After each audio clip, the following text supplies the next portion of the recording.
You have been painting things wrong all your life, and you don't know how to fix it. And today we're gonna fix all of those mistakes because we've gotten hold of some of our viewers' miniatures. And with small adjustments on top of these viewers' paint jobs, we're gonna be able to show you guys that you are closer to a smashing paint job than you think. And hopefully you're gonna be able to learn so much more than you ever thought you would. Let's do this!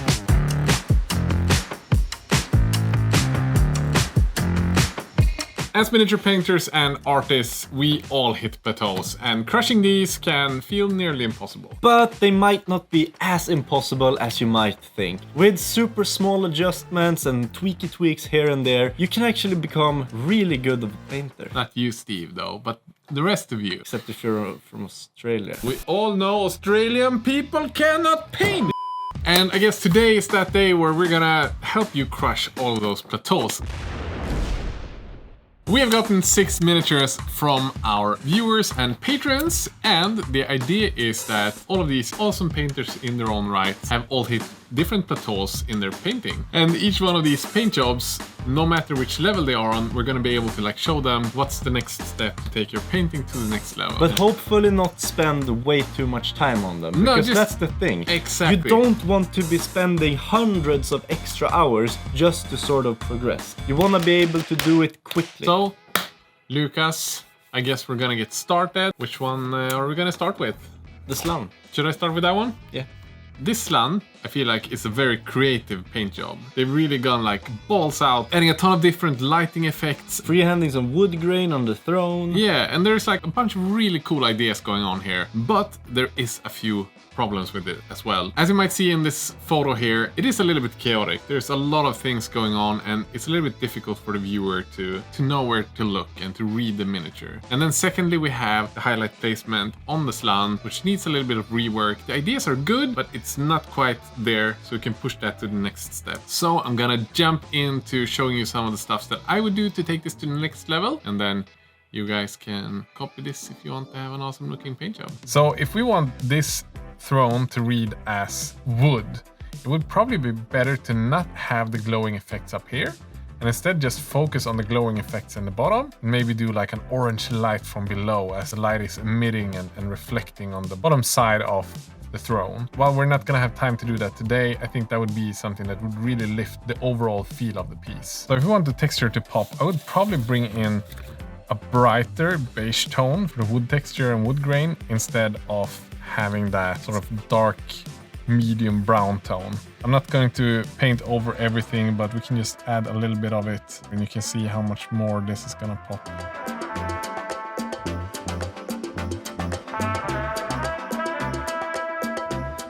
And then edge highlighting some of these edges to make them separated from each other, because now everything kind of blends together and we want to have some separation from every part to make it pop a little bit. Well, hopefully you can see I just added one single coat of a brighter wood color. In this case, it was tan yellow, and it just added a lot more separation between the texture and that base tone that we had, the dark brown. And I think creating stronger contrast and bigger separation between the two will do a ton for the mini. But I don't think that's going to be the biggest difference maker in this mini. So let's jump on to slann and see what we can do with that one. So the main issue that I have with this miniature is there's two things. Number one, I feel like the shadow tone, it's a little bit uneven where it is. So there's a ton of shadows up here where I don't think there would be a lot of shadows because it's the most raised area, instead of having the shadow kind of filling it in the bottom areas. And we have a lot of highlights that aren't placed all the way up to the edge of the previous highlight. So an example of that, you see that he has lips up here and we don't have the highlight going all the way up to these lip edges. They're only slightly covering in this area. So we make sure that the lips are fully highlighted. The highlight goes all the way up to the edge. We also have areas up here we want to fill out and make sure that the highlight goes all the way up to the edge. And we have a ton of areas up here as well that are angled towards the light source but haven't been given a highlight. And it's all of these flat areas around this area here we need to bring a highlight to. Let's make sure that we have like the highlights going up to all of these edges and areas that needs to be highlighted. Let's bring down the highlights slightly. And then I'm just pushing the contrast on each one of these lip things, textures that he's got there. Each single one gets a little bit of separation. We have like the general light going up all the way to the edges, and then we have local highlights on each one of those lip folds, whatever they're called.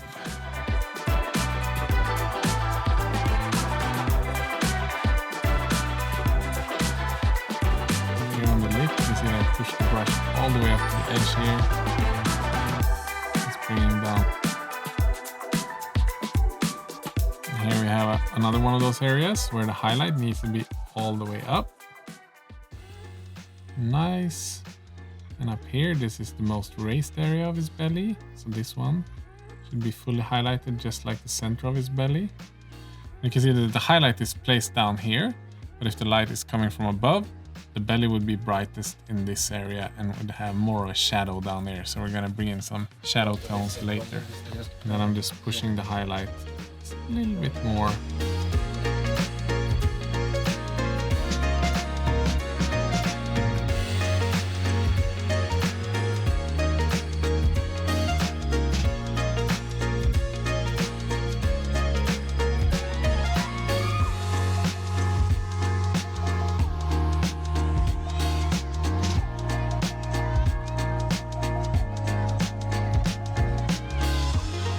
Then now you can see up here, instead of having that blue tone that we previously had, we're making him the brightest on the top of the belly.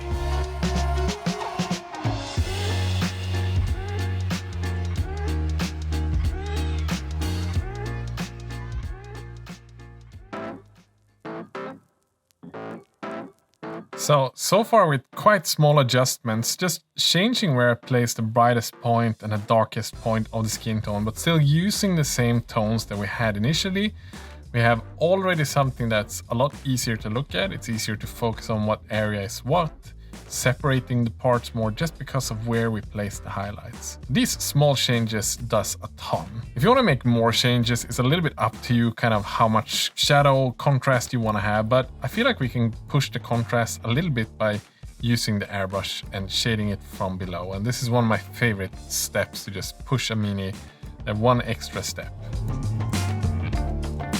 Wow, big difference, much wow. So that was the first slann. I'm kind of happy how it turned out, because it didn't take a lot of time, and with these small tweaks and adjustments, the face pops a lot. You have a little bit more contrast in the color of the skin. In the gabagool. And even if we didn't work on the base, I feel like the tips that I gave should hopefully help them push it to the next level. Yeah. But now it's time for your first paint job. And I've been eyeing this little super clean Terminator Space Marine doodly dooder. Termi. And I think with some super slight adjustments, we're gonna make this go from 7 to 11. Yeah, because if we just look at the positive things with this mini at first, so it's very neatly blended. Yeah, and it's very evident that the person who painted this knows how to paint and knows how to handle a paintbrush. And the light placements are pretty good, actually. Yeah, there are some minor inconsistencies here and there, but nothing too major. No, and it's very clean. And that's the perfect base to start working from, then knowing how to push minis to the next step or increasing the contrast. So, you want to get started with that? I don't. The video's now over. Okay, see you. So this Space Marine, for starters, I think looks really good, but there are a few things that we can do to really push it even further. And the first thing is to sort of increase the contrast and add some more interest points to the armor. So what I do here is I just mix ever so slightly brighter highlight color than the previous one. And now we make sure to edge highlight this in some of the areas. And maybe even adding them as a slight highlight in others. And don't be afraid of adding textures in this way. As you can see here, I'm doing these sort of small scratches. This is something that will help tell your story even further and really up that interest level quite a bit.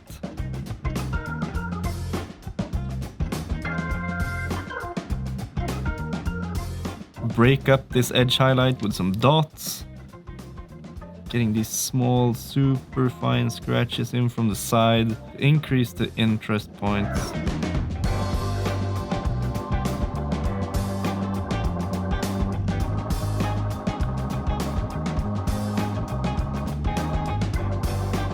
And this is not something you need to do all across over the entire miniature. Rather focus this on the most important areas around the face and on the torso.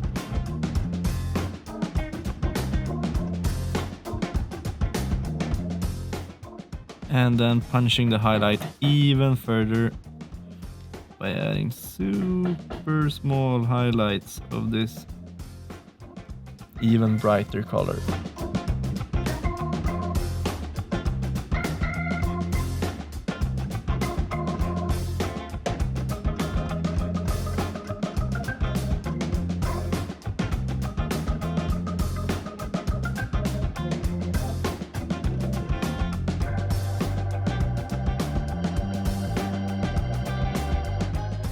And then around this power fist, since that one is obviously in close combat, you can add a few extra of these cracks and scratches and dots to really make it feel like power fist has actually seen some action.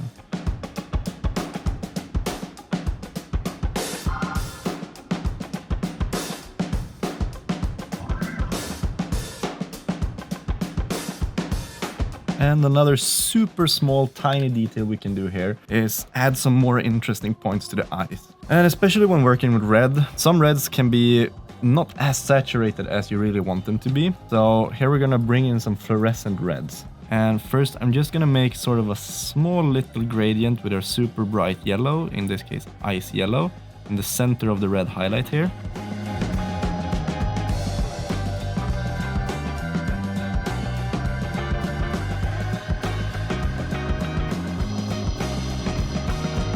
Then by applying some fluorescent red over that, you should have a pair of eyes that glow ever so slightly more. And as you can see, this took me about 15 minutes to paint, but it brings up the interest level of this mini quite far, and it's not hard to do at all. What the fuck just happened? We're back! The mini is painted. I think you did paint it! I left and I thought this video was over. Yeah, I think I did a great job. I think the mini is now way better than he could have ever painted it. Stay humble. No, but I think you made a good job. Just pushing it a little bit but keeping the same atmosphere. Yep. Which is nice. Just going in and making that little extra sparkle. Yeah, just pushing it. It's good time job. For your second mini and this video's third miniature. Let's go. What do you want to grab? So I've got an orc, which has been painted by Maxime. And this miniature is really cool, and this is one of his first tries on NMM. That explains a lot. Well, it's really fun to see when people experiment and want to learn new techniques, but it does lack a little bit of contrast, especially the skin, because everything kind of just blends together and feels a bit gray. So when you look at it on a gaming table, it's just like a brown thing. So we're gonna work on some detail, and I think I'm gonna push the contrast in some areas and see how that goes. And of course, while we paint this miniature, let's have a quick word from this week's sponsor. Into the AM. If you guys haven't been living underneath a big rock piled shaped thing like Emil, you know that we love Into the AM's perfect graphical shirt. Even I, who have been living under a rock, know that they make some of the most awesome looking graphic t-shirts on the internet. And lately we've been falling in love with these more simple, subtle designs featuring the smaller print in the front and the larger print in the back. And these are perfect when you want to be a bit more subtle but still rock that Into the AM style. It's always a good time to get Into the AM shirts, but right now it's 4th of July celebrations and you can get shirts even cheaper. It's freaking 30% off the entire website. So whenever you follow our links to Into the AM in the video descriptions, you get an additional 10% off your entire purchase, which is pretty freaking lit. No reason not to go get some shirts. Okay, so while you looked at the sponsor part, I started working a little bit on the skin, just filling it out because it was a little bit messy added. So we have the olive green down, but we want to push the contrast and the saturation a little bit. We still want to keep this kind of gritty feel to the skin. We don't want to push it all the way to a lime green, but just add a little bit more saturation. One thing to never forget when you paint muscles like this is to connect the different muscle areas so they don't feel like separated balloon muscle parts, but they actually feel like they're covered with skin.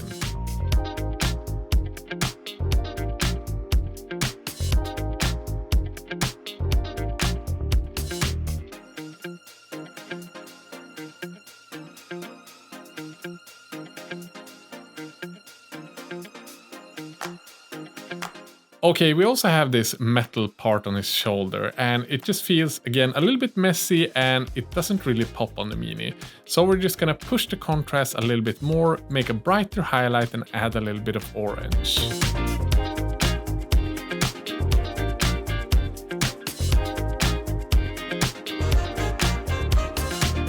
One last thing to add is on the metals we want to add an edge highlight because everything kind of goes together on the Mini. So I'm just gonna edge highlight some of the metal parts, just separate them. And with that, we should be done. Small changes. Skin looks awesome. Yeah, I mean, just edge highlighting a little bit and then just pushed it a lot. So a good thing is often to just sort of increase the contrast. I think that's something people are a bit afraid of, generally. You're afraid to mess up or not have smooth blends, but you don't always have to have smooth blends. In an army piece, I think it's better to go for that optimal contrast rather than have super smooth blends. You're not gonna see it from the gaming distance, you know. Anyway. My final Mini, this dwarf dude, the more I look at it, it just grows on me more and more and more. This is a really nice paint job. It's a super nice paint job. And this is one of those painters where it's like hitting a new plateau. It's difficult because you're already at a really high level. There are a few things that I think I can do to improve it even more. So let's just go into the camera future for these guys and then skedaddle. You really do. So for this dwarf, there's two main things that I want to talk about. And the first one, I want to touch up the face a bit. Just increase the contrast ever so slightly to sort of pull more focus into the face.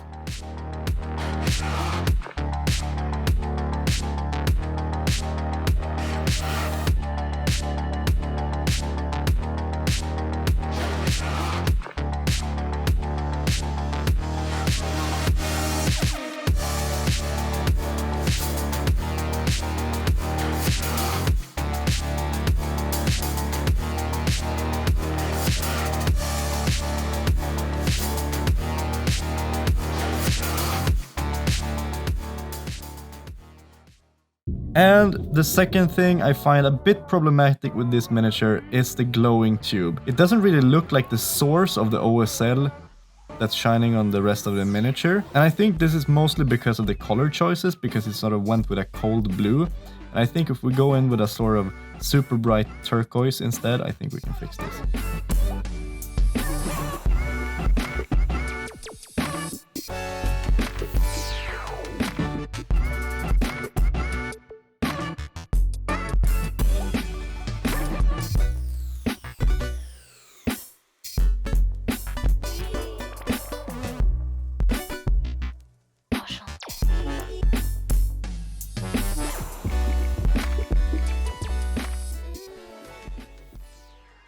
So are you happy with the last one? I'm happy with the last one. I think Very small changes. Very small changes, subtle changes, but something to keep in mind when painting super bright blues is as soon as you mix in more and more white into the blue, it's just turning super desaturated. Because blue, as soon as it touches it's almost that white, better to like do it too dark. Just have the blue like a little bit punching through. And something you can keep in mind, instead of going pure blue, move in a bit more to the turquoise spectrum, because the turquoise colors offer a bit more vibrancy, even though the colors are a lot closely brighter. rated. Yeah. So, and you guys know that we actually set out to paint 6 of our viewers' minis, and we have.